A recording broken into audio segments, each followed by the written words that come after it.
इतिहास हमें अक्सर युद्धों की कहानियां सुनाता है। कौन जीता, कौन हारा, कौन सा किला गिरा। लेकिन बिहार की असली हार किसी मैदान में नहीं हुई। वो हार एक कमरे में हुई थी, जहां ना तलवार थी न गोली, बस कुछ अंग्रेज अधिकारी मेज पर झुके हुए थे। उनके सामने नक्शे थे, कागज थे और आंकड़े थे। उन्होंने तय किया, भारत को जीतने के लिए सेना नहीं चाहिए, सिस्टम चाहिए। प्लासी और बक्सर के बाद अंग्रेज समझ चुके थे, हर जगह लड़ाई करना महंगा भी है और खतरनाक भी।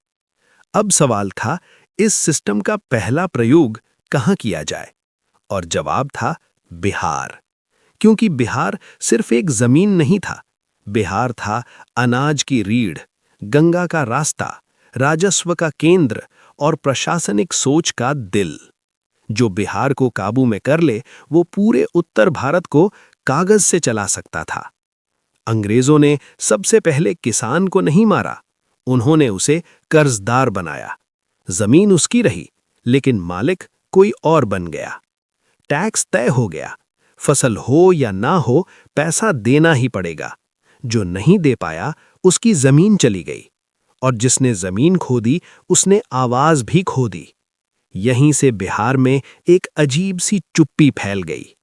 लोग लड़ नहीं रहे थे क्योंकि वो कमजोर थे, ऐसा नहीं।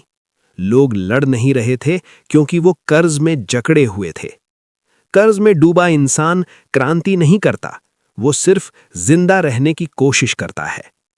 अगर आप इतिहास को किताब नहीं, सच्चाई की तरह समझना चाहते हैं, तो चैनल को अभी सब्सक्राइब कर लीजिए। बिहार में जो सिस्टम चला, उसी को बाद में बंगाल, अवध और पूरे भारत में फैला दिया गया। अंग्रेजों के लिए बिहार कोई प्रांत नहीं था, वो उनकी प्रयोगशाला था।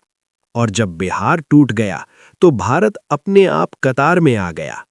भारत युद्ध नहीं हारा था, भारत की सोच तोड़ी गई थी।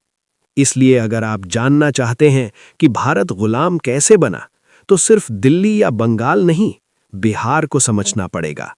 क्योंकि अंग्रेजों की असली जीत यहीं से शुरू हुई थी।